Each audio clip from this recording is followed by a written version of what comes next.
Iran एक बार फिर अपनी बात पर अड़ गया। ईरानी वज़ीर ख़ारजा अब्बास इराक़ची ने फॉक्स न्यूज़ को खुसूसी इंटरव्यू में कहा कि ईरान अपने जौहरी प्रोग्राम को तर्क नहीं करेगा। तेहरान अपनी जौहरी अफजूदगी प्रोग्राम से दस्तबरदार नहीं हो सकता। जौहरी प्रोग्राम ईरान के कौमी वक़ार का सवाल बन चुका। इंटरव्यू में ईरानी वज़ीर ख़ारजा अब्बास इराक़ची ने यह भी तस्लीम किया कि अमरीकी हमलों से ईरान के एटमी प्रोग्राम को नुकसान पहुँचा। अब्बास इराक़ची ने गज़ा में इमदाद देने वालों पर इसराइली हमलों की शदीद मज़म्मत की।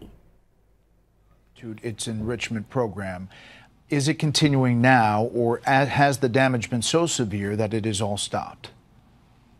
It is now stopped because, yes, damages are serious and severe. But obviously, we cannot give up our enrichment because it is an achievement of our own scientists. And now, more than that, it is a question of national pride.